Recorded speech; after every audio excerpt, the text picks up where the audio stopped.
right, let's talk about weaving in ends on knitting. So this video is going to be kind of specific. I'm actually mostly going to be talking about weaving in your ends if you are doing the Brilliance pattern, which is the Expression Fiber Arts 2024 Mystery Knit-Along pattern. If you're doing that with I-cord edges, because there was actually a question about whether or not you could just tuck your ends into the I-cord rather than having to weave them in. So I do want to address that. There are timestamps in this video, so if you just want to jump to the specific part you want to see and not listen to me ramble, because I am going to ramble a little bit, you can do that. So to get started, I wanted to address the why it's probably not a good idea to just tuck your ends into the I-cord. And the reason for that is because generally you're either using something like acrylic or a Superwash wool. So both of the recommended yarns for this particular project use Superwash wool. And Superwash wool is different from regular wool in that it has been treated in a way so that it won't felt and it won't shrink. So normal wool actually has the ability to both felt and shrink, specifically when you apply friction or heat. And that is because, so I'm going to pop a picture up here for you. This is what a wool fiber looks like under a scanning electron microscope. So we're talking about very, very deep magnification. But if you notice the little ridges on the shaft of the fiber, those are actually what we call scales. And so the felting process, when wool felts, it's because those scales rub against each other and they actually slide underneath each other. And so they create this bond where the scale slides over, one scale slides over another scale, and it actually pulls the fibers together.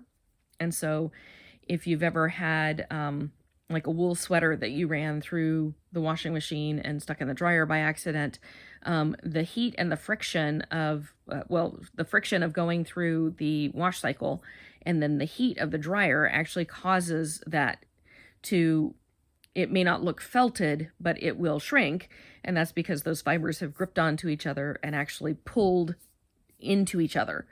And so the same thing happens when you're knitting with non-superwash wool. Just the friction of the fibers moving together can be enough to create a bond between the fibers. And because superwash wool is actually treated, it goes through a chemical process that either smooths down the fiber, so it doesn't completely eliminate the ridges. It just it kind of either breaks them off and smooths over them, or it actually glues them down. But either way, what it does is it drastically diminishes the ability for the fibers to felt together. And so if I have, for instance, if I have a project where I've been working on it for a while and I decide, oh, hey, I want to rip back. Even though the fibers have been rubbing together for a while, it may come out. I may be able to pull it out fairly easily. And it's only mildly possible that even after I've been, it's been rubbing around and I've been, putting it away and take it back out and putting it away and take it back out. The chances that the fibers are actually going to adhere to the point that I can't get them apart is pretty low. And for the record, if that ever does happen, I don't yank. Okay. So the more you yank, so for instance, I've got a little fiber that's kind of adhered right here. And let me get that out of the way so you can actually see this. So if you look really closely, you can see if I try to tug, there's actually like this, it's trying to pull. So if you pull, it will come apart. Like I can yank this and it'll come apart. If I take my really sharp scissors, which I love, by the way, these are not a sponsor, I promise. But these singers, they're, I think, 3.5 inches. They're really sharp. But if you kind of come in there and just kind of snip the fiber that's being pulled in between those, then you can pull it out without. So what's happening is a fiber from over here has actually adhered to a fiber over here a little bit, like the scales have caught. And so if I continued pulling, what it's going to do is it's going to start to pull the fiber out from one or the other, wherever the bond is strongest. And so it's going to start making the yarn look fuzzy. So in order to avoid the fuzzifying of my yarn, I'm going to cut any little bonds that happen rather than yanking them out, because it's the yanking that's actually going to pull the fibers from one strand or the other. Okay, so because we're working with superwash wool, get back to the reason I'm telling you this, it is slippery enough that you can't trust that just putting your tail down inside the shaft of the I-cord is going to be sufficient to keep it from eventually not slipping out. So more likely your tail is going to start to slip out, but when that happens, these stitches that are attached to the tail, either at the end of, so maybe you're finishing out a color and that's the tail that's at the end of that, or you've just started a color, which is the case here, in which case those stitches over time can start to loosen up and start to look sloppy. And so that's why you want to actually do something with your tail that adheres them to kind of stay in place. So when I'm weaving in my ends, specifically on a project like this, I actually want to find, so I know that this is a tail that is where I began using this color. And so I'm actually going to follow it around to the front, and I'm going to make sure that before I do anything, the stitches from here to here look fairly even. And so I noticed that, for instance, this row of stitches, the first row of stitches in that new color, is a little bit bigger than the rest of the rows. So what I'm actually going to do is I'm going to pull each one of these stitches around. So I'm going to just make that one a little smaller, and I'm going to pull that around. So I'm going to pull this excess fabric or excess yarn all the way around to where that tail is, so that when I actually do weave my tail in, I'm securing those stitches so that they're nice and snug and look really tidy at the beginning of using that color. Okay, so once I've done that, I just want to kind of check again, make sure, okay, now everything looks really uniform and tidy to me. So I know that this is the tension with which I want to weave in my end. So I did mention that although it is totally frowned upon in the quote-unquote professional knitting community, whatever you deem that to be, most books or well-known knitters are going to say do not make a knot in your knitting. And part of that's just because knots, it's really hard to make a knot that's not going to come loose over time. And part of that is because they don't look great and because you can feel them. But you could at this point take your yarn and just kind of, bring it through maybe a stitch or two and secure it to itself before you tuck the tail in. It's pretty unlikely that it's going to come loose. There's a possibility if it's something that you're going to see all the time and can just kind of keep an eye on, then you could totally do that. But I wanted to show you my recommendation for, so there's two types. You're going to be weaving in a lot of ends that are the same color as your edge stitches. So here's what I recommend doing if your ends are the same color as your edge stitches. So go ahead and get your tail on a tapestry needle.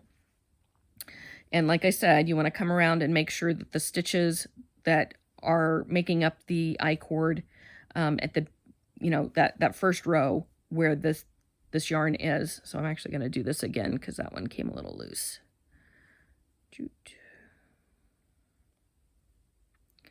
So I'm just basically bringing the tension of all these stitches around, shortening them a little bit, bringing that extra yarn around to the back where the tail is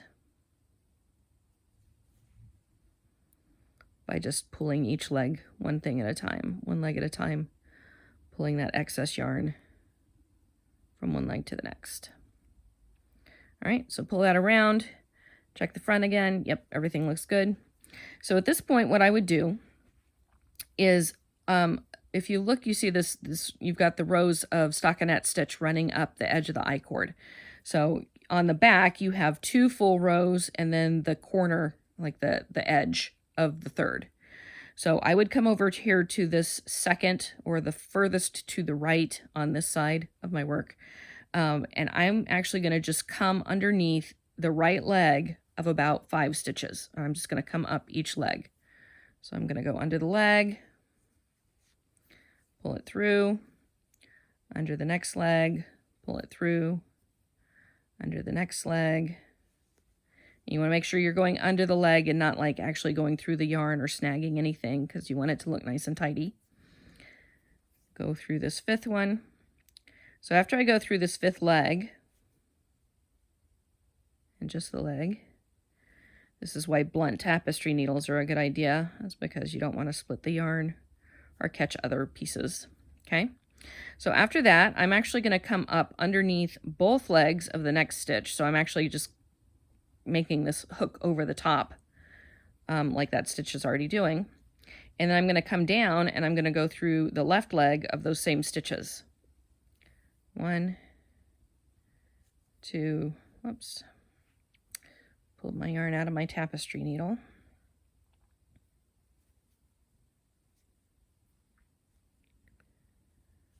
3, 4, 5. All right. So once I've done that, it's almost impossible to see where I've woven my ends. Yes, this little row right here is a tiny bit thicker. Sorry, I realize I'm kind of drifting over to the left there. So this row is a tiny bit thicker, but once you hide your tail and you block it, it's going to be invisible. So then I'm just going to take the point of my tapestry needle and I'm going to come underneath, like in the hole created here, and I'm just going to go into the I-cord. Okay, so at this point, I'm just going to kind of float my needle in the center of that cord, and I'm kind of try to do it without catching much. I definitely I don't want to catch anything on the front. Okay, so I'm just going to kind of go into the center of my I-cord here, go up maybe 1.5 inches, come out, and then I'm just going to pull my tail through. Okay. And when I weave in my ends, I actually leave my tails hanging out until I've blocked. And once I've blocked, I'm actually, so let's assume it's all blocked. Okay, it's all stretched out, finished blocking, took it off the pins. What I do is I pull my tail a little bit, kind of pull it so that it's coming out more than it would if I were just letting it hang there. And I snip it right at the edge, and so that'll help it pop. So the end of the tail will just pop back underneath where it can't be seen. So the good thing about this I-cord is you can totally hide. Now, if you tried to do, this is basically duplicating the stitch.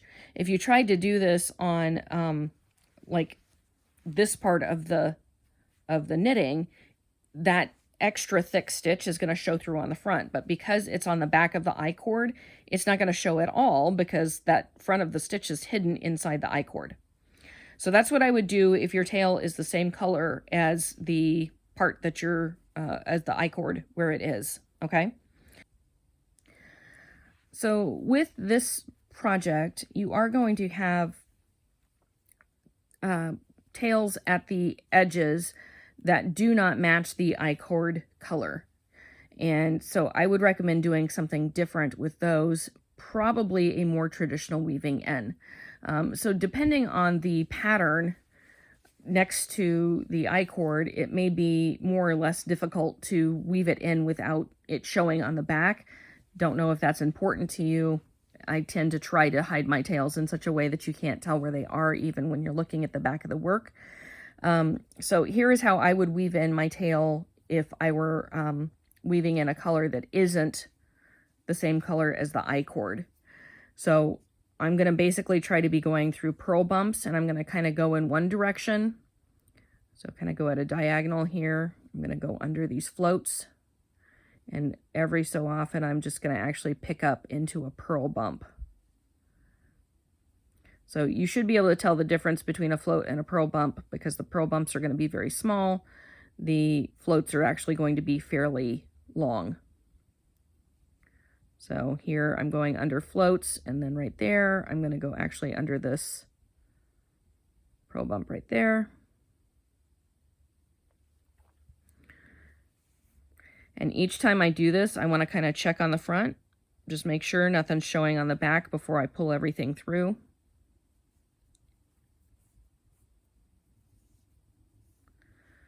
All right, so maybe go 1 inch in one direction. Go under a few more floats here, go under a float, go under a purl bump, go under a float, Go under purl bump. All right, pull that through. And then I'm just going to kind of head back in the same direction by moving. I'm going to move over a couple of stitches. So I'm actually going to go over under a stitch here. Pull that tight. Go under a float here. Pull that tight. Go under this float here. And then I'm going to come under this purl bump. It's next to that float. Go over the float. Under that float. Under that float, under that float, under that purl bump, under that float, under that float.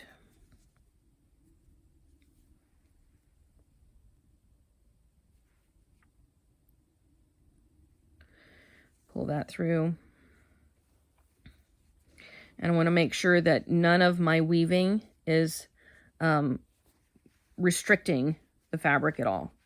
Especially if you're doing this before you do your blocking, you want to make sure that your tails, weaving your tails in is not restricting your blocking whatsoever, which is kind of why I recommend doing most of your blocking first and then weaving in your tails. At that point, I'm actually going to kind of come over here, go over that, and then, so basically the line of my yarn is going to follow this little, where I caught my yarn here at the edge. So I'm going to come over here, and then I'm actually going to go into the I-cord and down probably most of the I-cord. Since this is, I wasn't able to duplicate the stitches, it's going to be a little bit looser, so I want to take it down the I-cord a little bit longer. And again, I want to make sure I'm going through the cord and not into the front. Like I don't want to make sure I'm not picking up any stitches on the front or snagging anything there. And then go through. Hook it out, pull that tail through. All right, so now that one's well hidden. So if you look really carefully, you can see my line where I brought that tail around through there. But if you look kind of at the general picture, it's pretty hard to tell where my tail was. Okay, so that's kind of how I like to do that. So if you were doing, for instance, this blue, let's see, is there a blue tail up here? There's not a blue tail over there. There's a blue tail over here, which as I work, I tie my tails out of the way. So give me a second here.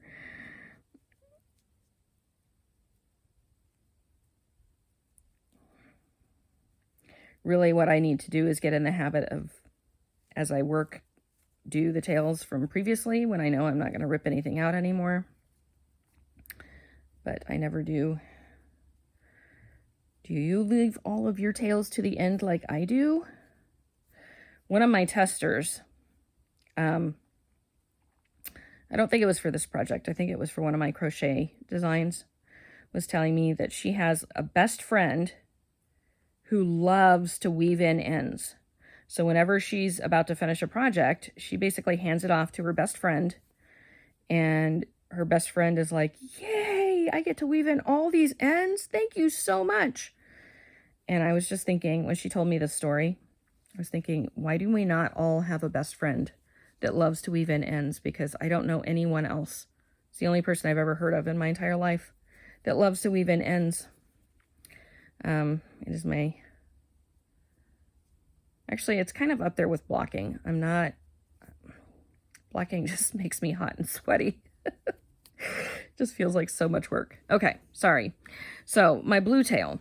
Again, my blue tail, my dark blue tail here is on an edge where the I-cord is the light color. And so weaving it in, because of the way that this particular pattern is worked, I don't have a whole lot up next to the edge that's the same color as my dark blue tail here. And so I do know that I have, for instance, up here at the very beginning, near where the tail is, I do have quite a few purl bumps. And so I'm actually going to come over and go through those purl bumps, kind of going this way and then back that way before I tuck it down inside. But again, I want to check and make sure that my stitches on the front are nice and secure, that nothing looks untidy where that blue color starts before I weave it in. And then I'm going to come under the leg of the stitch that's next to the I-cord. I'm going to go under one of those legs. not both legs. And I'm going to come under one of these floats, and I'm going to come over here to where the pearl bumps are. And I'm going to go up through a pearl bump, and then come back down through a couple of pearl bumps and under that float. And then I'm going to go above the float and come up under a couple of pearl bumps. All right, so I'm just going to go this way for a little bit more, go under a pearl bump. You can see it's changing color here. This is where I actually use I have like a little magnifying light that I use when I weave in my ends. Under that float. And then come under this float and over that float, and then go through a couple more pearl bumps.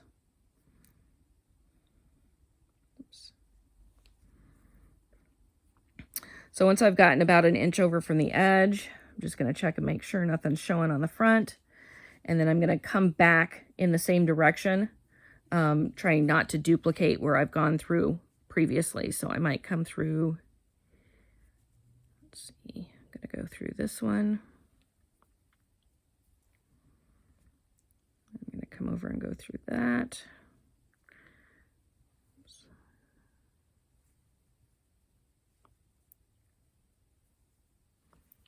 I'm going to come back down.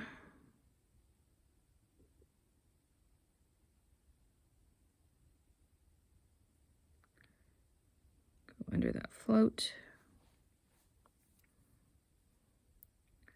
Come up.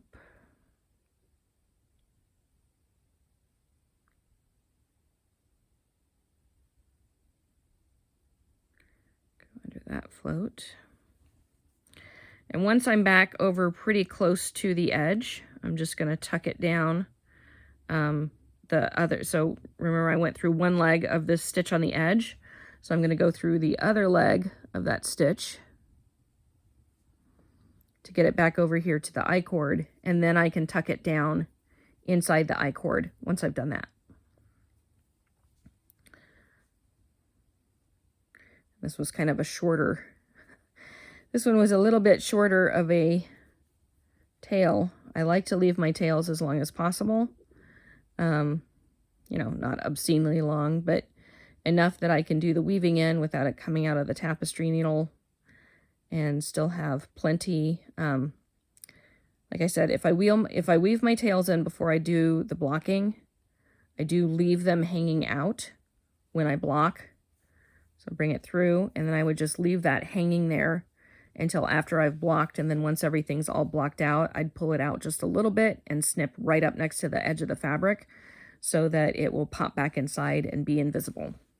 So just kind of depends on where your tails are in your project.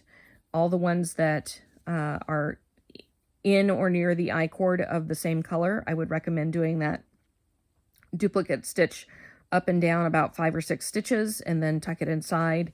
And then the ones that are a different color, you're obviously going to have to come over a little bit into the actual fabric, unless you don't care that it's showing on the outside of your I-cord. So I hope that's helpful. I hope that gives you something to go on. It helps you get your ends in a way that's pleasing to you. And yeah, just let me know if there's something else I can show you. Thanks.